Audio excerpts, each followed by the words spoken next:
Hey guys, Dr. J here. This is episode 13 of my Dark Souls Remastered walkthrough series.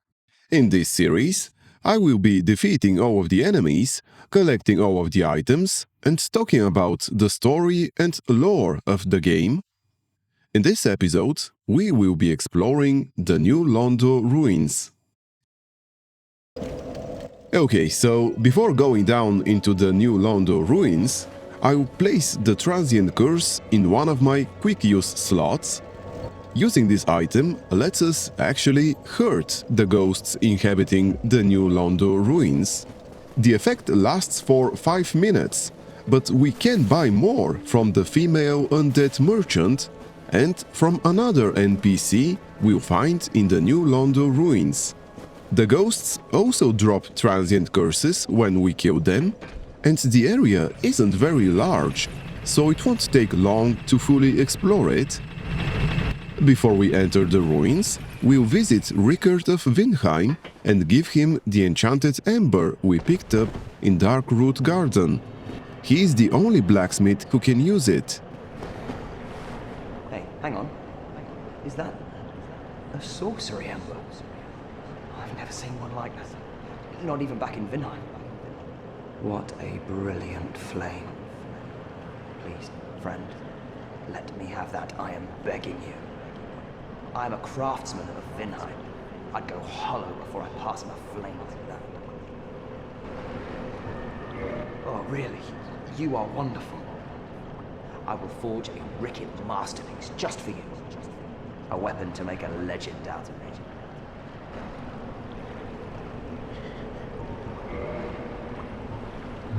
Come back soon. Smithing helps soothe my nerves. Don't let me wither away out of idleness. As we start exploring the ruins, just like last time, we'll cross this wooden bridge. And just before we enter, I'll use a transient curse. In open spaces, the ghosts are easy to kill. The issue is inside buildings, since they can pass through walls, attack from inside them, or surround and trap us in corridors. However, as long as we take it slowly, it shouldn't be too difficult to get through. The most important thing here is to conserve our healing. As you can see, they don't deal too much damage, but there are no bonfires in this area, and even if there were, I'd advise against resting once we drain the water from the lower parts of the new Londo ruins. That's because the first time we drain the area, the ghosts disappear, and we won't have to worry about them until we rest at a bonfire. It may even be worth completing the catacombs first to get the rite of kindling and kindle the Firelink Shrine bonfire a couple of times, so you come here with 20 Estus Flask charges. If you reach the boss with at least 5, you're basically guaranteed to kill him. There is a super easy strategy for the 4 kings, so all you need is at least 5 Estus Flask charges, like I said. Okay, let's focus on exploring the ruins. We just picked up a parrying dagger, and now we'll keep going along this ledge until we reach a fog gate. If we go past it, we'll face our first Banshee. They have a little more health than the ghosts and can shoot lightning, but there isn't much difference. Both die pretty easily. The ladder I just kicked acts as a shortcut later. We can also use it to kill a couple of ghosts hiding below our current position. In fact, I probably should have done that. It's a good idea to take it slow here and lure as many ghosts as possible into the open. Entering the building with all of them still active will most likely kill you, so take it slowly and pick off as many as you can with your bow. If you're having problems, you might upgrade your bow beforehand, but I don't think it makes a huge difference.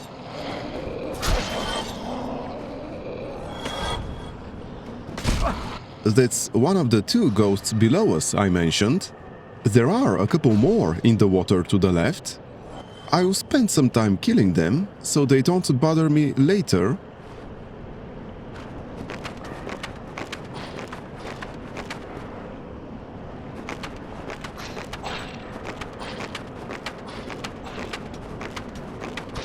Okay, looks like we are done with them.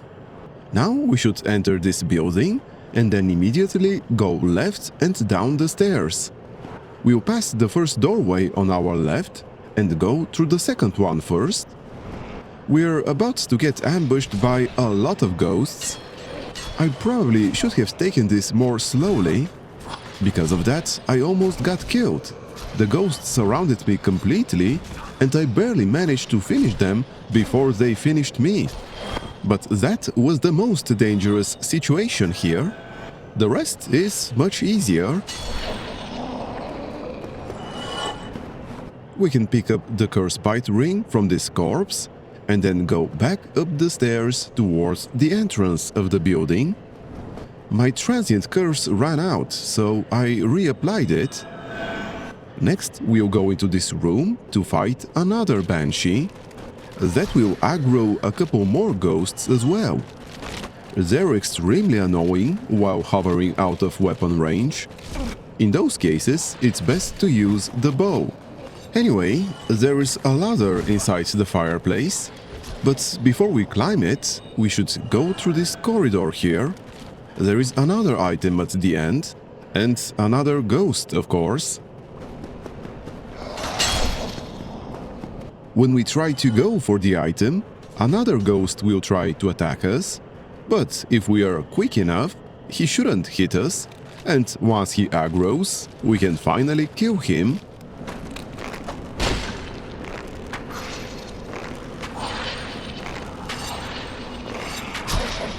Now we can climb the ladder to the rooftop. Here we'll meet a new NPC.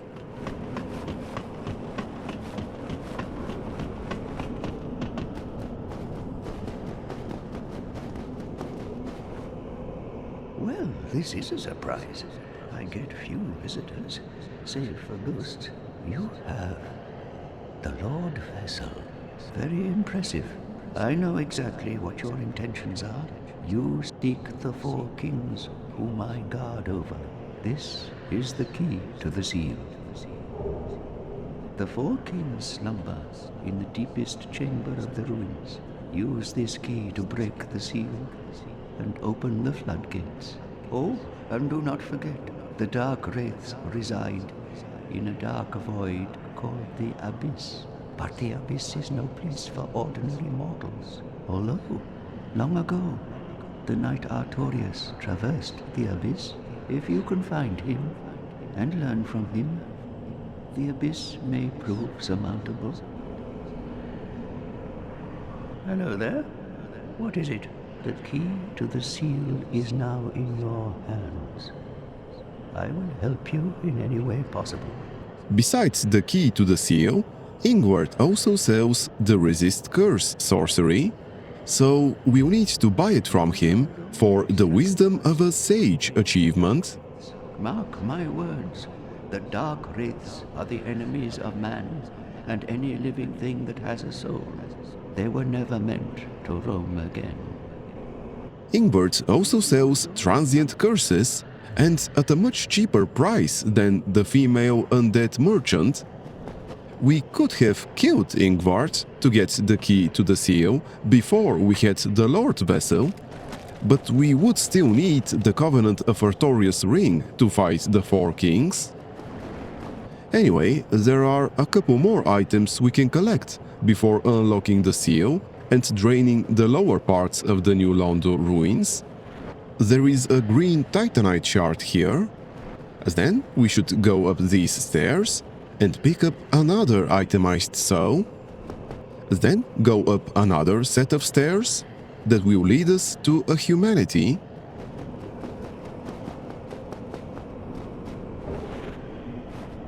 Now we can jump to the rooftop where Ingward is to pick up a rare ring of sacrifice. we couldn't drop down to it from where Ingward stands because of the railing. And that's the upper part of the new Londo ruins done. We've collected everything, so let's unlock the seal and drain the lower section. Here's the door, and if we push this lever, we'll open the gates towards the Valley of Drakes, thus draining all the water from the lower New Londo ruins.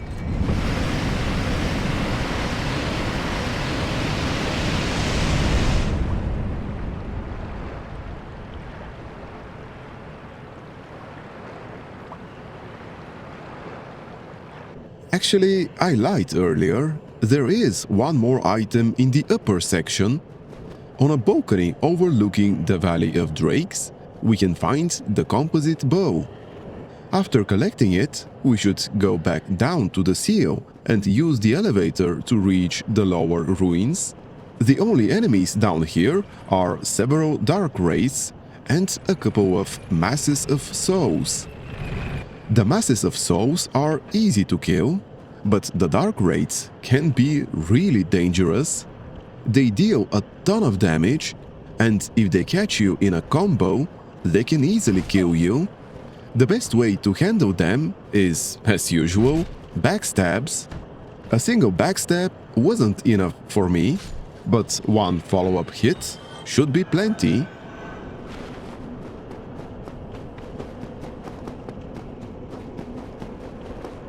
Inside this building, we'll find an itemized soul and another Darkwraith standing in front of a fog gate. Darkwraiths usually drop titanite chunks, but there's also a tiny chance they drop a titanite slab. And that's exactly what I got from this one. There are 3 Darkwraiths and a mass of souls beyond the fog gate. We'll pull the first 2 outside. The one on the right will probably aggro just from us entering the room. Now that we are outside, we should circle behind and backstab him. Now we should finish him off. We'll do the same to the one on the left, though we'll probably need a bow to pull him. There we go.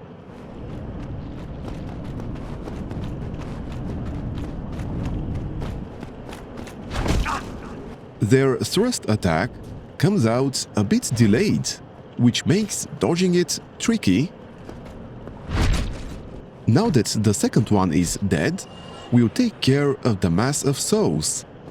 The best way is using the lightning spear miracle or any other ranged option. It constantly spits floating skulls that explode if they reach you, so fighting from a distance is safer. It also has a long-range spear attack, so you should still be careful, even at range. Time to kill the third Darkwraith.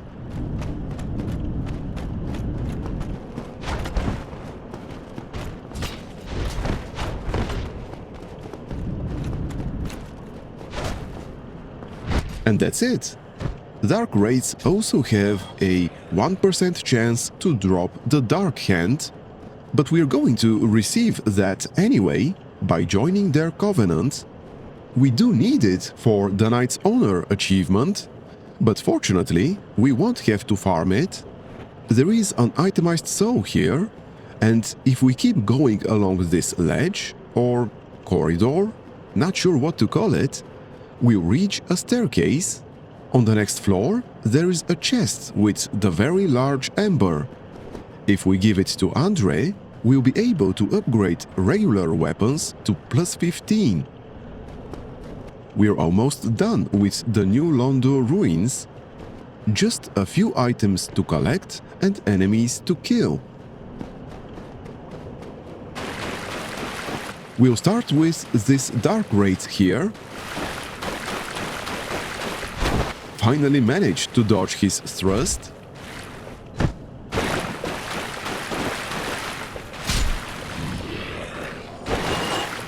This item is another itemized soul. and the one next to the well is 6 cracked red-eye orbs. After picking them up, we can destroy an illusory wall. There is another Darkwraith at the end of the narrow path behind it.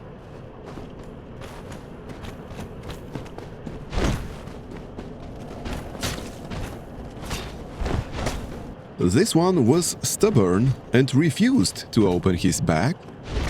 No matter, if we are careful, we can kill it even without a backstab. It was guarding a chest with a titanite chunk. A bit underwhelming for being behind an illusory wall, but that's how it is. After picking up this soul, we should carefully approach the entrance of this building and try to lure the Darkwraith outside. There is another mass of souls inside, so just like before, we should take care of the Darkwraiths first and then the mass.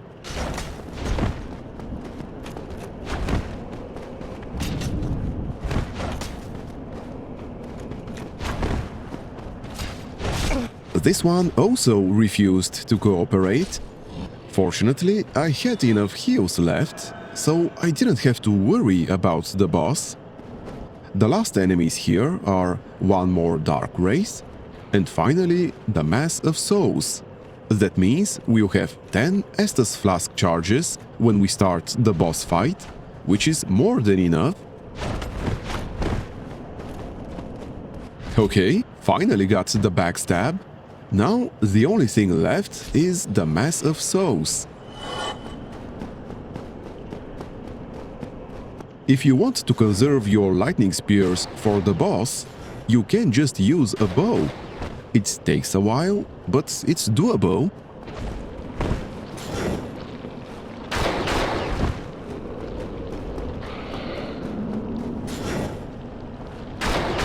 I'll finish it with the S-Talk, and now I just have to detonate the floating skulls. The mass was guarding a chest with another titanite chunk.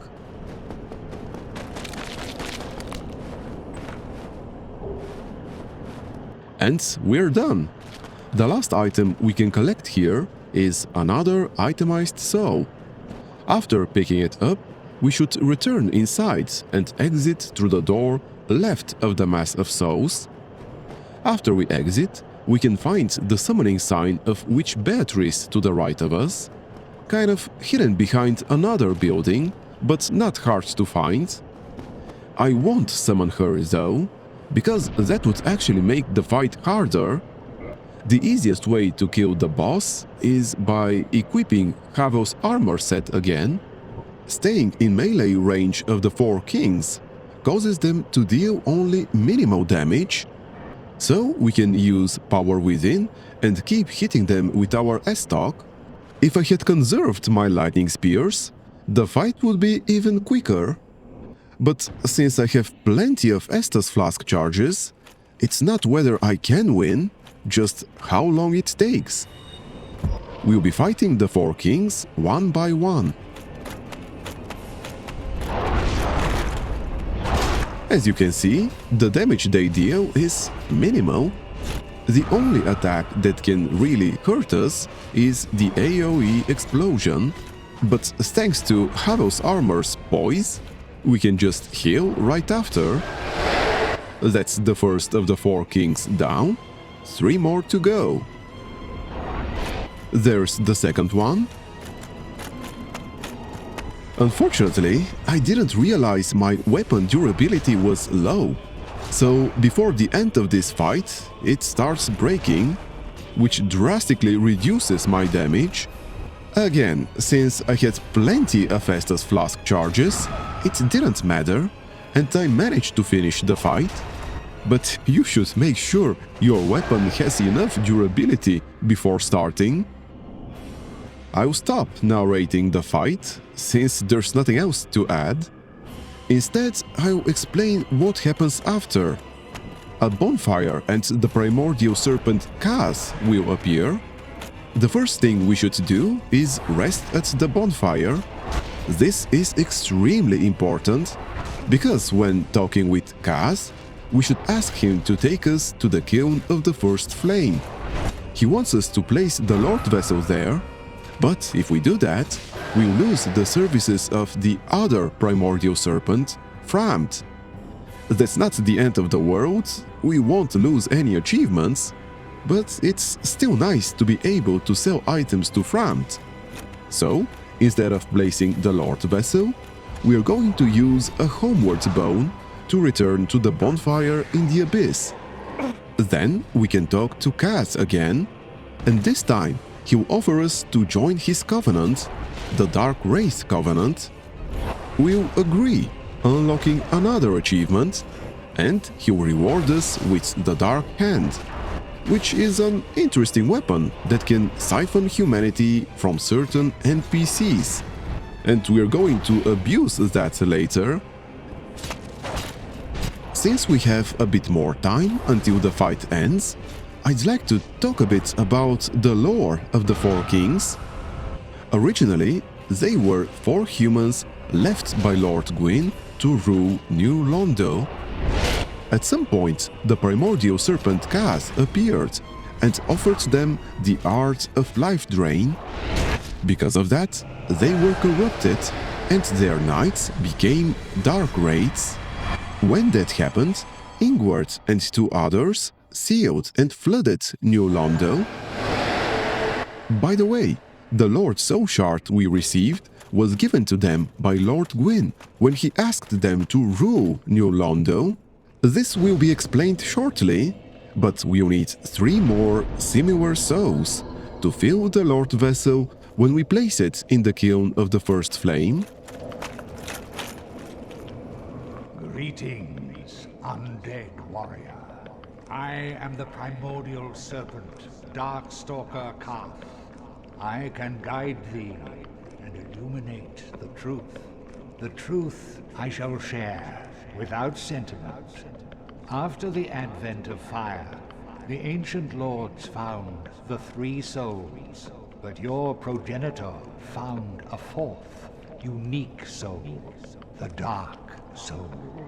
Your ancestor claimed the Dark Soul and waited for fire to subside, and soon the flames did fade, and only dark remained. Thus began the Age of Men, the Age of Dark. However, Lord Gwyn trembled at the dark, clinging to his Age of Fire and in dire fear of humans, and the Dark Lord who would one day be born amongst them. Lord Gwyn resisted the course of nature by sacrificing himself to link the fire and commanding his children to shepherd the humans. Gwyn has blurred your past to prevent the birth of the Dark Lord. I am the primordial serpent. I seek to right the wrongs of the past, to discover our true Lord. But the other serpent, Frampt, lost his sense and befriended Lord Gwyn. Undead warrior, we stand at a crossroads. Only I know the truth about your fate. You must destroy the fading Lord Gwyn, who has coddled fire and resisted nature, and become the 4th Lord, so that you may usher in an age of dark. We must answer yes here, otherwise Kaathe will disappear. Very well. I shall now guide you to Gwyn's prison. Be still, and trust thine flesh to me.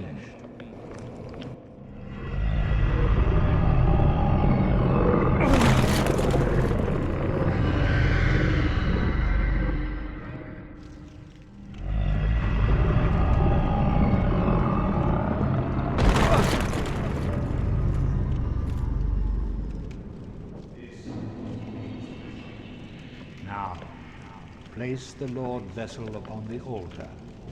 We can go ahead and use a homeward bow now. I'll also switch back to my usual armor set. Oh, and I forgot to mention, to survive the Abyss during the Four Kings fight, we had to equip the Covenant of Artorias ring, and we need to keep it on during the fight, or we'll die immediately.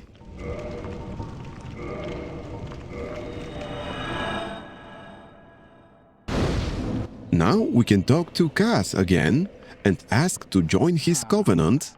If you wish, I shall grant the art of life drain, the legendary power of the Dark Lord. It can preserve your humanity while undead, and cast off the shackles placed upon your brethren.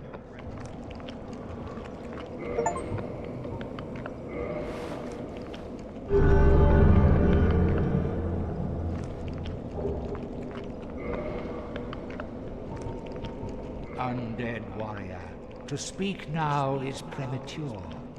It begins with your retrieval of the Lord Vessel. They failed me, every last one of them. They were strong, but saw not the truth. I am certain that you will prove different. That's it. We can return to Firelink Shrine. When we get back, we'll talk with the other primordial serpent, Frampt. He'll also bring us to the kiln of the first flame, and this time we are going to place the Lord Vessel there. Doing so brings down the barriers, preventing us from reaching the other 3 holders of Lord Souls.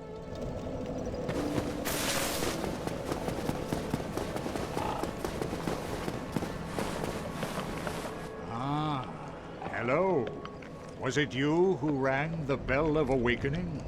I am the Primordial Serpent, King Seeker Frampt, close friend of the great Lord Gwyn, chosen undead, who has rung the Bell of Awakening. I wish to elucidate your fate, and the very reason your kind have appeared. Chosen undead, your fate is to succeed the great Lord Gwyn, so that you may link the fire, cast away the dark, and undo the curse of the undead. Now, let us take that vessel on a journey. I assume that you are ready. Now, be still.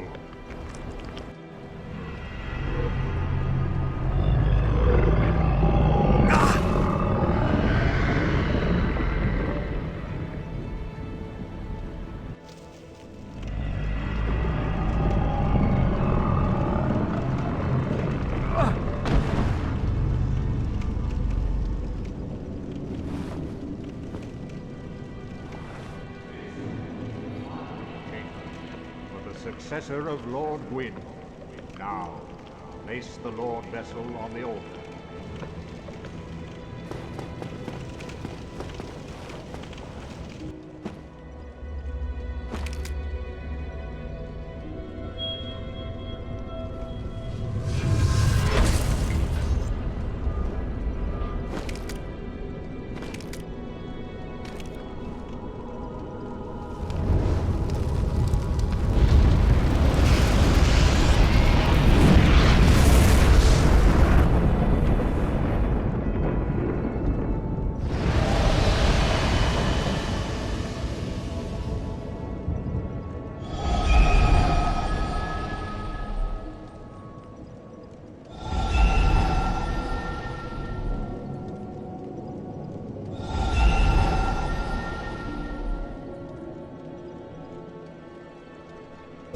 There's nothing else we need to do here, so we should talk with Frampt again to return to Firelink Shrine.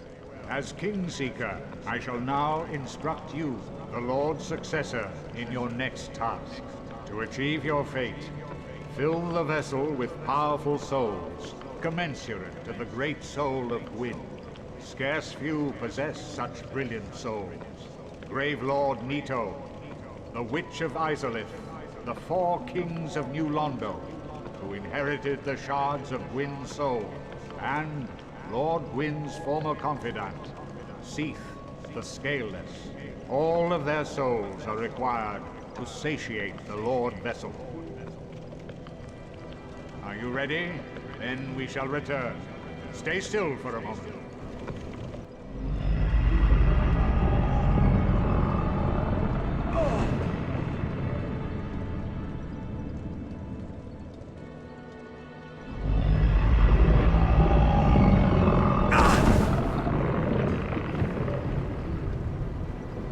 I think this is a good place to end today's episode. In the next one, we'll start exploring the catacombs. Thank you for watching this video, and if it was helpful, I'd appreciate it if you pressed the like button, subscribed to my channel if you haven't already, and left a comment down below.